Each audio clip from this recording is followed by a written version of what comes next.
Hello friends, online नव्य academy के YouTube channel में आपका स्वागत है। तो दोस्तों, आज आपके साथ जो उत्तराखंड लेक्चर का स्क्रीनिंग एग्ज़ाम का जो टेस्ट हुआ है 21 मार्च को जो टेस्ट हुआ है, कल के दिन में जो टेस्ट हुआ है, इसके बारे में आज डिस्कस करने वाला हूं। तो वीडियो के साथ अंत तक ज़रूर बने रहिए। अगर आपके पास आपने भी उत्तराखंड का जो लेक्चर एग्ज़ाम का स्क्रीनिंग टेस्ट दिया हुआ है, आज आपके साथ इसमें डिस्कस करूँगा। मैथ्स रीजनिंग जो पूछी गई थी उसके बारे में आज डिस्कस करने वाला हूँ। तो ये सेट कौन सा है ये मुझे नहीं पता है, क्योंकि उन्होंने सेट का जो नाम है वो नहीं भेजा हुआ है, सिर्फ मुझे फ़ोटो मिली हुई है।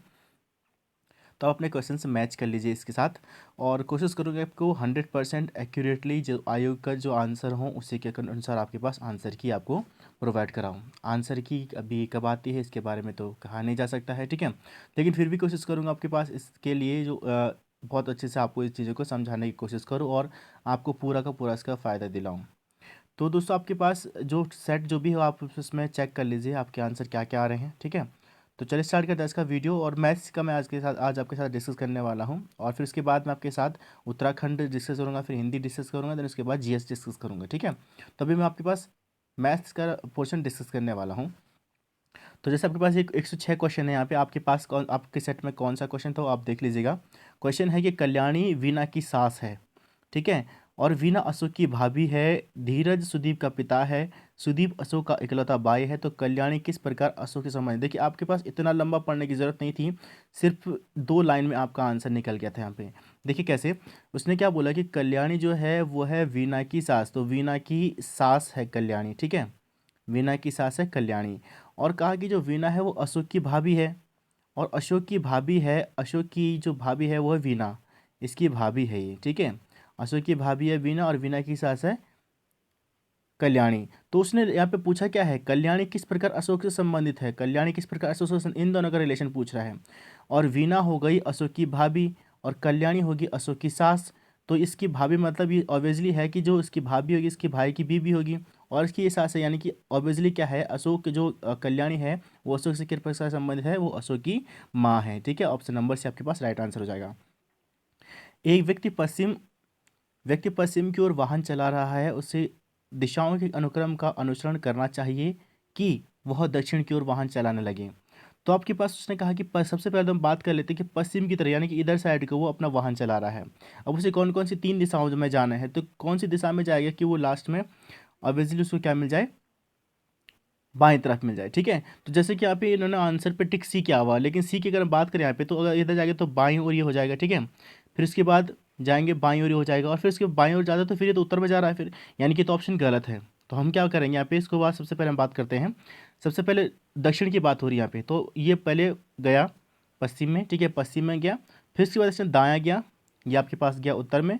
फिर यहाँ से दाएं मुड़ा पूर्व में, और फिर यहाँ से दाएं मुड़ेगा तो आपके पास पहुंच जाएगा वो दक्षिण की ओर। तो यानी कि ऑप्शन नंबर बी आपके पास राइट आंसर हो जाएगा। नेक्स्ट आपके पास यहाँ पे देखिए, आपके पास ये थोड़ा ये घुमा हुआ है, पहले इस वाले में तो घूम के इधर आ गया, फिर इधर इस तरीके से घूम के जा रहा है। जो आपके ये जो पॉइंट्स यहाँ पे दिए गए हैं इस तरीके से कुछ घुमा के दिए हुए हैं, तो इसका जो डायरेक्ट मैं आपसे आंसर बता रहा हूँ, ऑप्शन नंबर बी आपका आंसर हो जाएगा। 110 वाला क्वेश्चन जो है ये है 84, 14 और 12, 81, 18 और 9, और 88 और मिसिंग नंबर आपको निकालना है, और 11। तो यहाँ पे हम सीधे बात करते हैं। यहाँ पे देखिए 84 को अगर हम 12 से डिवाइड कर देते हैं, पहला ऑप्शन की बात हो रही है, पहले वाली की बात हो रही है, तो ये गया 12 से 84 7, और 7 में 2 का मल्टीप्लाई कर दीजिए तो आपके पास 14 आ जाता है। पहला हमारे इस तरीके से बैठ गया, ठीक है। फिर 81 को हमने डिवाइड किया 9 से, 9 9 से 81, और उसको फिर से 2 किया गया, 18 18 आ गया, 18 आ गया। यानी कि इसका मतलब क्या है, फिर 88 को आप 11 से डिवाइड कर दीजिए, 11 अठा 88, और गुणा किया 2, मतलब 16, आप 8 दूना 16 आपके पास आंसर आ जाएगा, यानी कि ऑप्शन नंबर ए आपका आंसर है। प्रथम 10 अभाज्य संख्याओं की माध्यिका ज्ञात कीजिए। पहली 10 अभाज्य संख्याओं की माध्यिका कैसे निकालेंगे, इसके लिए सबसे पहले आप पहले 10 अभाज्य संख्याएं लिखिए। अभाज्य संख्याएं कौन कौन सी होती हैं, 2, 3, 5, 7, 11, 13, 17, 23 और 29, ठीक है। तो कितने, 1 2 3 4 5 6 7 8 9 10, 1 2 3 4 5 6 7 8 9। तो एक कौन सा मिस हुआ यहाँ पे, 2 3 5 7, 11, 13, 17, 19 यहाँ से मिस हुआ है, तो 19 यानी कि 10 आपके पास होगी। अभी और आरोही क्रम में जब भी माध्यिका निकालते पहले उसको आरोही क्रम में लगाते हैं, ठीक है। अब 10 की बात हो रही है तो हम फर्स्ट दो चीज़ यहाँ पे निकालनी पड़ती है। फर्स्ट यहाँ पे निकालना पड़ता है n/2, और n होता है नंबर ऑफ ऑब्जर्वेशन, यानी कि कुल कितनी संख्या दे रखी है, तो n है आपके पास 10, यानी कि 10/2, यानी कि पहला तो हो गया फिफ्थ पोजिशन का आपके पास आएगा, ठीक है। दूसरा आएगा n/2 + 1, तो यानी कि 10/2 और +1, तो आपके पास हो गया 10/2 यानी कि 5, और यानी कि 6, फिफ्थ पोजीशन और सिक्स पोजीशन के जो नंबर होंगे, तो फिफ्थ पोजीशन और सिक्स पोजीशन पे हमारे पास कौन कौन से नंबर आए थे, हमने कौन कौन से नंबर लिखे थे, 2, 3, 5, 7, 11, 13, 17, 19, 23 और 29, ठीक है। 3 3 6 4 10, ठीक है। तो हमारे पास 1 3 5, तो अब उसने मैंने क्या बोला, फिफ्थ और सिक्स पोजीशन का 1 2 3 4 5 और 6, इनको जोड़ दो आप, तो आपके पास जाएंगे 4 और 1 1 2 24, और इसको 2 से डिवाइड कर देते हैं तो आपके पास आ जाएगा 12, इसका आंसर आ जाएगा। तो आपकी माध्यिका क्या हो जाएगी, 12 हो जाएगी। जिस प्रकार कोशिश सफलता होती है उसी प्रकार जो है वो पढ़ना है ज्ञान, यानी कि ऑप्शन नंबर सी, यानी कि कोशिश करने से सफलता मिलती है और पढ़ने से ज्ञान मिलता है, ठीक है। तो आपके पास तरीके से जाएगा। यहाँ पे क्वेश्चन है कि मयूर, प्रणव और सोहन 4 मित्र हैं। यह ज्ञात करने के लिए इनमें से कौन सबसे धनी है। कथन एक, यानी कि आपने बताना कि ये और ए और बी 2 कथन दिए, इनमें से कौन सा ये है कि जो सबसे बताता है कि सबसे धनी कौन है। तो यहाँ पे ऑप्शन नंबर ए ही पर्याप्त है वैसे, क्योंकि बोला कि प्रणव जो है मयूर और सोहन से अधिक धनी है। जो प्रणव है, मान लीजिए प्रणव है और ये हो गया मोहन, ठीक है, थोड़ा कम धनी है, तो मैं इसको थोड़ा कम बना रहा हूँ, ठीक है, एक छोटा डंडा खींच रहा हूँ यहाँ पे। और सोहन से अधिक धनी है, मयूर और सोहन से अधिक धनी है, परंतु अशोक से गरीब है। कौन, प्रणव जो है वो अशोक से गरीब है। 4 मित्र थे, प्रणव जो है इन दोनों से तो अमीर है लेकिन इससे गरीब है, तो इससे पता क्या चलता है, यानी कि अशोक सबसे अमीर है ना। तो यानी कि ऑप्शन नंबर बी केवल पर्याप्त 2 ही आपके पास हो सकते हैं, ठीक है। नेक्स्ट क्वेश्चन की अगर बात करें, 30 - 10 का अर्थ है 300, यानी कि 30 ऋण 10 का अर्थ क्या है, 300, मतलब 30 दशंग मतलब गुणा जब इन दोनों का होगा तभी हमारा 300 हो जाए, मतलब माइनस का, इसका मतलब क्या है, माइनस मतलब हो गया मल्टीप्लाई का साइन, माइनस की जगह पे मल्टीप्लाई का साइन हो गया, ठीक है। 8/4 का अर्थ है 12, यानी कि डिवाइड का मतलब होता है प्लस, यहाँ पे दिया हुआ है, ठीक है। और इनटू का मतलब यहाँ पे हो गया माइनस, तो जहाँ जहाँ माइनस है वहाँ मल्टीप्लाई कर दो। और यहाँ पे जैसे अगर हम बात करेंगे 100, ठीक है, और 100 माइनस की बात हो तो मल्टीप्लाई 10 -1000, क्योंकि यहाँ पे आपके पास मल्टीप्लाई, तो मल्टीप्लाई का मतलब माइनस का यहाँ पे बताया जा रहा है, ठीक है। और फिर प्लस, क्योंकि डिवाइड है तो डिवाइड का मतलब तो प्लस है, तो क्योंकि 8 4 12 तो 1000 हो जाएगा। और अगर डिवाइड का मतलब प्लस है तो प्लस का मतलब डिवाइड होगा, ऑब्वियसली है, माइनस इज डिवाइडेड बाई 100, और मल्टीप्लाई के मतलब माइनस यहाँ पे है तो 10। तो अब यहाँ पे देखिए, सबसे पहले बॉडमास रूल की अगर हम बात करें तो सबसे पहले डिवाइड करेंगे, तो 100 से अगर डिवाइड करते हैं इसको, आपके पास 100 से डिवाइड करेंगे 1000 तो 10 हो गया, तो ये 10 है, और यहाँ -10 है तो कट गया आपके पास।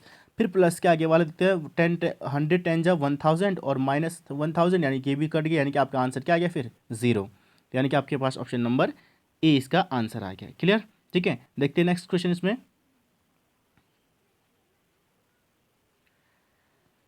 नेक्स्ट क्वेश्चन है, दी गई संख्या लुप्त में आपके पास इस श्रृंखला में आपने बताना है कि जो मिसिंग नंबर बताना, तो यहाँ पे देखिए आपके पास 1 0 फिर 2 0 फिर 3 0 इस तरीके से आ रहा था, जैसे आप देखते हैं पहले वाले में 1 0 फिर 2 0 फिर 3 0 फिर 1 0 फिर 2 0 फिर 3, इस तरीके आया था। तो इसका आंसर क्या हो रहा था आपके पास 0101, ऑप्शन नंबर सी।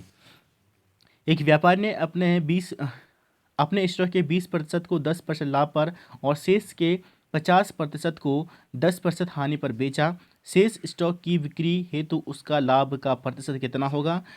अब देखिए, इसको थोड़ा सा मैं आपको समझाने की, मान लीजिए उसके पास 100 का स्टॉक था, ठीक है। मान लीजिए उसके पास 100 का स्टॉक में मैं बता रहा हूँ उसको ट्रिक से। 100 का स्टॉक था, अब उसने बोला है कि उसने 20% जो है वो 10% लाभ, तो 100 का 20% कितना, यानी कि 20 जो सामान था उसका, मतलब मान लीजिए हम कह सकते हैं 100 चेयर थी उसके पास, सीधी सी बात है, ठीक है। 20 चेयर उसने जो है वो 10% प्रॉफिट पे बेच दी, तो 20 का 100 पे बेचता है तो उसका मतलब हो गया बराबर। लेकिन उसने बोला है कि 10% लाभ पे बेचा, यानी कि 110 रुपये में उसने बेची उसको बटे 100, 10% की, ठीक है। तो 0 से 0 कैंसिल, 0 से 0 कैंसिल आउट, ये आपके पास 11 दूना हो गया 22। अब बात कर रहा है वो उसने कि शेष 50% बचा हुआ है, यानी कि बचा हुए का 50%। तो बचे अब कितने हैं, 20 अभी गए हैं तो 80 अभी बचे हुए हैं, तो 80 का 50% कितना हो गया, 40। उस 40 को उसने 10% हानि पर बेचा हुआ है, तो 10% यानी कि 90/100, है ना। तो इस 0 से 0 कैंसिल, 0 से 9 चौको 36 आपके पास हो जाएगा। अब देखिए उसने कितने कुल कितने में अभी उसको कितना पैसा मिला हुआ है, जो उसका जो प्रॉफिट हुआ है 22 और 36 कितना हो गया, 58 हो गया है। अब क्वेश्चन क्या कह रहा है, अभी हम यहाँ तक पहुँचे तो आपके पास 58 आया हुआ है। अब क्वेश्चन कह रहा है कि उसका उसका लाभ प्रतिशत 5% हो जाए, मतलब अगर मान लीजिए उसके पास 100 रुपये थे जो भी मैंने बताया, ठीक है, तो उसको 105 की ज़रूरत है ना। अब उसको मिले तो 58 है, चाहिए उसको 105, तो उसको माइनस करते हैं तो 47 हो जाएगा। अब जो बचा हुआ शेष जो माल है वो किस हिसाब से बेचे कि उसको 5% का प्रॉफिट हो, तो शेष बचा हुआ तो उसके पास कितना है, 40 हमने पहले ले लिया था, 20% तो हमने पहले कर लिया था उसका, फिर 40 और उसके आधा हो गया तो 60 हो गया, तो अभी बचा 40 है। तो मतलब 40 का मान लीजिए वो x% था, x/100 बराबर 47। ठीक, सॉल्व कीजिए इसको, तो सॉल्व करने पे आपके पास क्या आ जाएगा, तो सॉरी इसका आपके पास होगा 40 इंटू, देखिए अगर सिंपल सा हो तो उसके बाद 100 + x हो गया, क्योंकि उसने प्रॉफिट चाहिए उसको, है ना, अपॉन 100 इक्वल टू में 47 आपके पास आ जाएगा। तो 0 to 0 कैंसिल आउट, तो आपके पास हो जाएगा ये 100 + 6, 100 + x अपॉन 10 इक्वल टू 47। तो 47/4 आपके पास आ जाएगा ये। तो उसको आप सॉल्व करिए, तो यानी कि 470 इज डिवाइडेड बाई 4, यानी कि 100 + x equal to 470 is divide by 4। तो उसको डिवाइड करेंगे 117.5 आ जाएगा और 100 + x आ जाएगा, यानी कि x इक्वल टू जब लेके चलेंगे तो 117.5 माइनस 100 यानी कि 17.5 आपके पास आंसर ऑप्शन नंबर सी हो जाएगा। अगला यहाँ पे दिया हुआ है 4 बजे, ये PM है और ये AM दिया है, ध्यान रखिए इस चीज़ को। तो यानी कि ये PM की बात हो रही तो पहले 12 घंटे और +4 मतलब 16 घंटे और 4 मिनट 5 मिनट, तो ये आपके पास है 16 घंटे, इस पूरे को मिनट में चेंज करके आपके पास आंसर आएगा। तो 16 घंटे की अगर बात करेंगे तो 16 गुणा गया, बात करें इसकी तो 60 और धन 5 मिनट इसमें और जुड़ जाएगा, तो 16 और इसमें 16 छक्के 96 ना, 16 × 5 16 छक्के 96, 960 960 और धन 5, ठीक है, तो 965 आपके पास आ जाएगा। ये पहली चीज़ आपके पास आ गई 965 जो PM का था। अब दूसरा उसने बोला है AM का, क्योंकि उसने दूसरा दिया हुआ है ना, AM दिया हुआ है यहाँ पे, तो 6 AM यानी कि 6 गुणा गया 60 धन 10, तो 360 धन 10, 6 छक्के 36 जाएगा, ठीक है, और 10 यानी कि 370। तो यानी कि आपके पास जो इसका आंसर आएगा यानी कि 965 हो गया, हमने 965 पहले सॉल्व किया था, अपॉन और 370 इसको आप सिंप्लीफाई कर दीजिए, तो यानी कि आप इसको 5 से डिवाइड कर सकते हो, तो 5 1 जा 5, ठीक है, और 4 5 9 जा 45 और 1 5 3 जा 15, और इसको हम डिवाइड करते हैं 5 7 35 7 और 4 यानी कि 5 4 जा 20, यानी कि 193/74, यानी कि ऑप्शन नंबर बी आपके पास आंसर हो जाएगा। 7^1403 दिया आपके पास दिया हुआ है, प्लस 3^943 के विस्तार में अंतिम अंक यानी कि यूनिट डिजिट पूछा उसने, यूनिट डिजिट यानी कि इकाई अंक पूछा, अंतिम अंक उसने थोड़ा सा घुमा के क्वेश्चन दे दिया यहाँ पे, और कुछ नहीं है, ठीक है। तो हम क्या कर देते हैं 1403 को आप पहले डिवाइड कर दो, दोनों की पावर जो है उसको डिवाइड कर दो 4 से, क्योंकि 7 को 1403 बार गुणा करेंगे तो आपका कैलकुलेटर भी हैंग हो जाएगा, ठीक है, नहीं हो पाता उसमें। तो 1403 के पहले आप क्या कर देंगे 3 से डिवाइड कर देंगे, तो इसको जब डिवाइड कर देंगे हैं 4 से डिवाइड करते सॉरी, तो 4 या 12 2 और 0 5 को 20, तो अब यहाँ पे 3 शेष बचा हुआ है, पहले सेशन में 3 शेष बचा, फिर दूसरा 343 को भी अगर हम 4 से डिवाइड करते हैं 7 को 28 और 28 से 34 3, ठीक, और सॉरी 8 को 32 कर देते हैं, इसको पूरा हो जाएगा उसमें, और 8 को 32 यानी कि 2 3 और 4 5 20 यानी कि 3 यहाँ पे बच रहा है, तो यानी कि 7^3 हम यहाँ पे जो शेष बचता है उसको हम लेके चलते हैं, और 3^3, तो 7 की पावर 3 यानी कि 343, 7 का क्यूब 343 और 3 का क्यूब 27। अब यूनिट डिजिट की बात करें तो यूनिट डिजिट प्लस कर दो, 7 10 की जगह से लगे 1, तो यानी कि यूनिट डिजिट का क्या आने वाला है 0 आने वाला है, ठीक है। अगला क्वेश्चन है, दो रेलगाड़ियाँ 40 किलोमीटर प्रति घंटा और 20 किलोमीटर प्रति घंटा की गति से एक ही दिशा में जा रही है। देखो ध्यान दीजिए, यहाँ पे दिशा की बात हो रही है, एक ही दिशा में जा रही है। देखिए, अगर आपने इसके सॉल्यूशन पूरा चाहिए, अगर आपको रेलगाड़ी से संबंधित क्वेश्चन चाहिए तो आप चैनल पे जाइए, वहाँ पे आपको इसका पूरा सॉल्यूशन मिल जाएगा। पूरी उसके स्टेप बाय स्टेप और सारे टाइप के यहाँ पे क्वेश्चन मैं यहाँ पे करवा चुका हूँ इसके। बहुत ईजी क्वेश्चन है ये। तो तेज़ रेलगाड़ी धीमी रेलगाड़ी को 9 सेकंड में पार करती है, तो तेज़ रेलगाड़ी की लंबाई ज्ञात कीजिए। मान लीजिए उसकी लंबाई है एक्स। तो मैंने अब जैसे अगर आप वीडियो देखेंगे तो उसमें होता है, फॉर्मूला होता है कि सारी लंबाइयाँ बटे समय, यानी कि हमने बात की है distance upon time into 18/5 equal to speed. अब यहाँ पे ये एक ही दिशा में जा रही हैं, तो एक ही दिशा में जब कोई भी रेलगाड़ियाँ जाती है तो उनकी स्पीड माइनस हो जाती है। तो यानी कि हमारे पास क्या हो जाएगा, एक्स अपॉन 9 मिनट में तय करती है, 9 गुणा के 18/5 बराबर 40 ऋण 20 यानी कि 20। क्लियर। तो ये 9 दूना 18 हो गया, और 2 से इसको डिवाइड कर सकते हैं हम 10 बार, और 10 का गुणा 5, 5 के 10 पंजे 50, यानी कि ऑप्शन नंबर डी आपके पास आंसर हो जाएगा।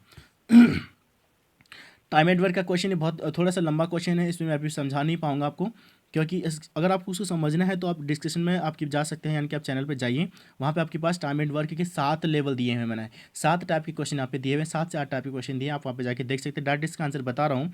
तो जो उसने बोला है कि 3 महिलाएँ और 8 पुरुष काम को कितने दिन में पूरा करेंगे, तो ये करेंगे आप 5 दिन में पूरा करेंगे। वही आपके पास 3 man plus 8 women, 3 man plus 8 women जो है उस काम को कितने दिन में पूरा करते हैं, उसको मल्टीप्लाई करके बराबर बराबर किस तरीके से आपको निकालना, अब उसमें देख सकते हैं। ठीक है, 5 घंटे, 5 जो घंटे हैं वो एक साथ बजना शुरू करते हैं, जैसे कि आपके पास ये इस सेकंड के अंतराल में बजते हैं, वो कितने सेकंड में वो फिर एक साथ बजेंगे, तो सबका एलसीएम निकाल दीजिए, आपका आंसर आ जाएगा, यानी कि 504।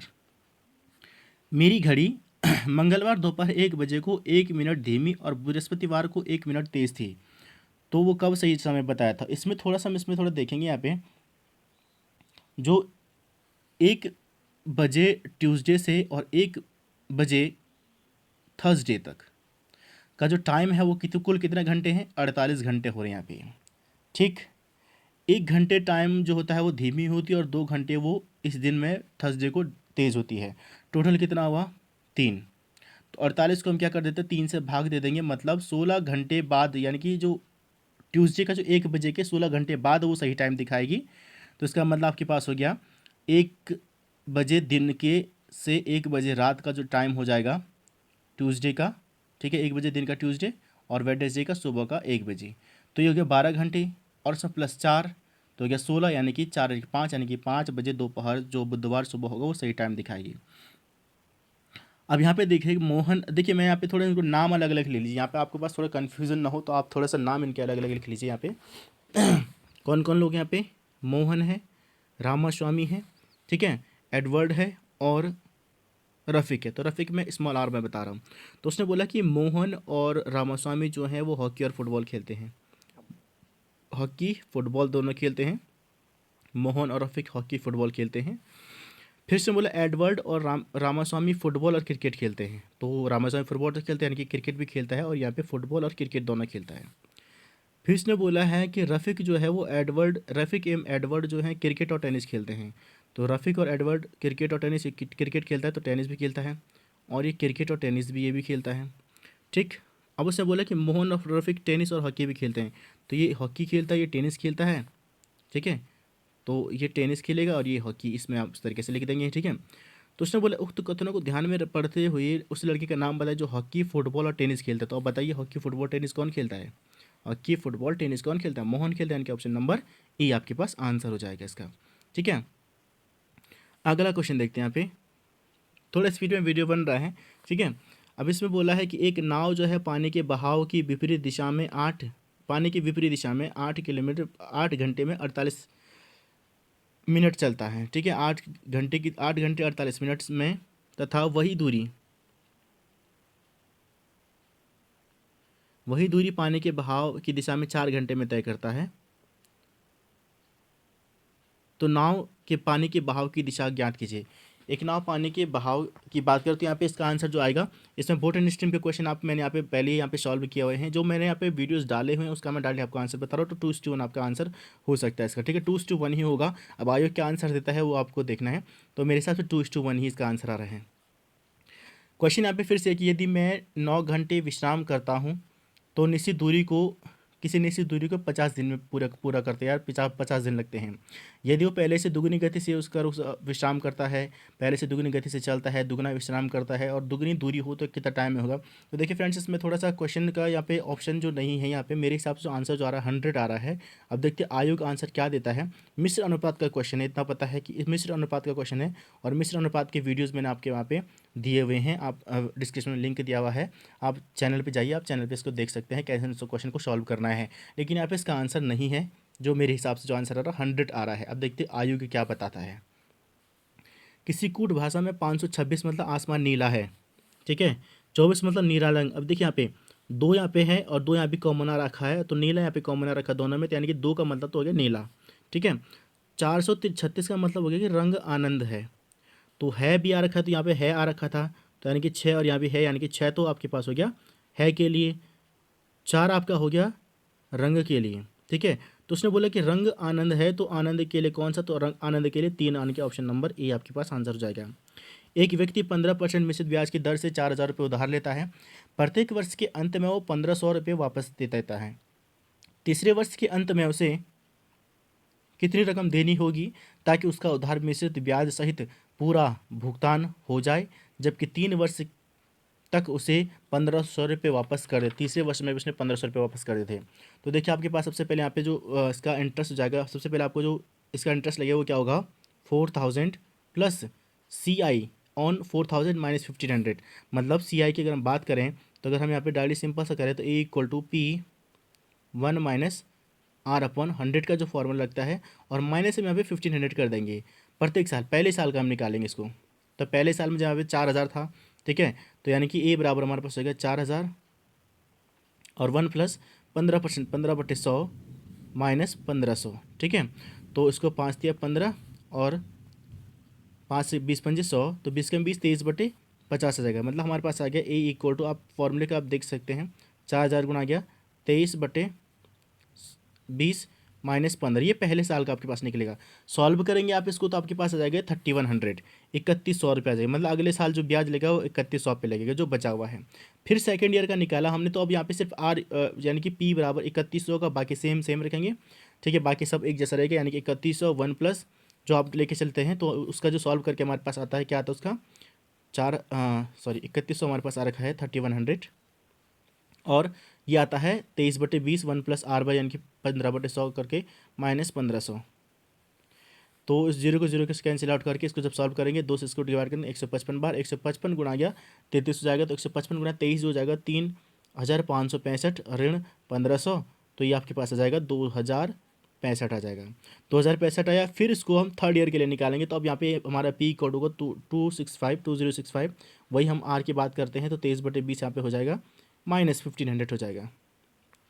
तो यानी कि इसको हम बात करके सॉल्व करते हैं, तो आपके पास 874.75 आपके पास आंसर आ जाएगा, यानी कि ऑप्शन नंबर सी आपके पास आंसर बी आपके पास आंसर सही हो जाएगा। पक्षियों के शिकारी ने से किसी ने पूछा कि तुम्हारे थैले में कितने पक्षी हैं, तो शिकारी ने उत्तर दिया कि 6 को छोड़कर सभी गौरैया हैं, 6 को छोड़कर सभी कबूतर हैं और 6 को छोड़कर सभी बतख हैं। तो शिकारी की थैले में कुल कितने हैं, तो उसमें थोड़ा सा देखिए कि उसने जो दिया है, पहले अगर हम उसने गौरैया, उसने क्या 6 को छोड़कर सभी गौरैया हैं, ठीक है। तो अगर जो पहली बात हो रही है यहाँ पे, तो 3 प्रकार के पक्षी हैं, गौरैया, ठीक, कबूतर और बतख। पहले से उसने बोला क्या है कि 6 को छोड़कर गौरैया है, मतलब अगले जो है 6 क्या हैं, कबूतर और बतख हैं, यानी कि पीजन और डक जो उसके पास हैं वो 6 के बराबर हैं, ठीक है, जो 6 अलग उसमें। फिर वही हम बात करेंगे डक और स्पैरो, वो भी 6, और फिर स्पैरो और पीजन वो भी 6 दे रहा है, ठीक है। इस तरीके से आप क्वेश्चन करेंगे तो आपके पास हो जाएगा 2 sparrow 2s plus 2 pigeon plus 2 duck equal to 18। तो अगर हम इसमें से सब कॉमन लेके, तो 2 कॉमन ले जाएंगे हम, 2 कॉमन लेंगे तो s प्लस p प्लस यानी कि sparrow plus pigeon plus duck equal to 18। इसको डिवाइड करेंगे 9, यानी कि स्पैरो पैरट स्पैरो पीजन और डक टोटल कितना पक्षी हैं, 9 पक्षी उसके पास उसके थैले में हैं, तो यानी कि आपके पास आंसर ए आ जाएगा। दिए गए 3 तत्वों में आपस में कोई संबंध हो सकता है, ठीक है। तो आपके पास ABCD दिए हुए यहाँ पे क्या संबंध हो सकता है, और आपको बताना है कि दिए गए तत्वों का समूह किस विकल्प द्वारा सही होगा। जैसे कि दिए गए तत्व क्या है, अध्यापक, लेखक और पुरुष। ठीक है, अब ये हमारा ऑप्शन नंबर ए सही होगा। क्यों सही होगा, देखिए अध्यापक होगा, अगर हम इसको पुरुष मानते हैं, मान लीजिए हमने इसको माना है पुरुष, जो बीच वाला है जो अंदर दिया हुआ है, या पुरुष हम इसको लेखक मान लेते हैं। ठीक है, लेखक क्या है, पुरुष है। और देखो ये तो हम सेम है, और पुरुष लेखक क्या पुरुष है, और एक अध्यापक, इनका ऑक्यूपेशन अलग अलग हो सकता है, लेकिन जो कोई भी, अगर मान लीजिए हमने पहले इसको इसको पहले लेखक माना तो लेखक पुरुष है।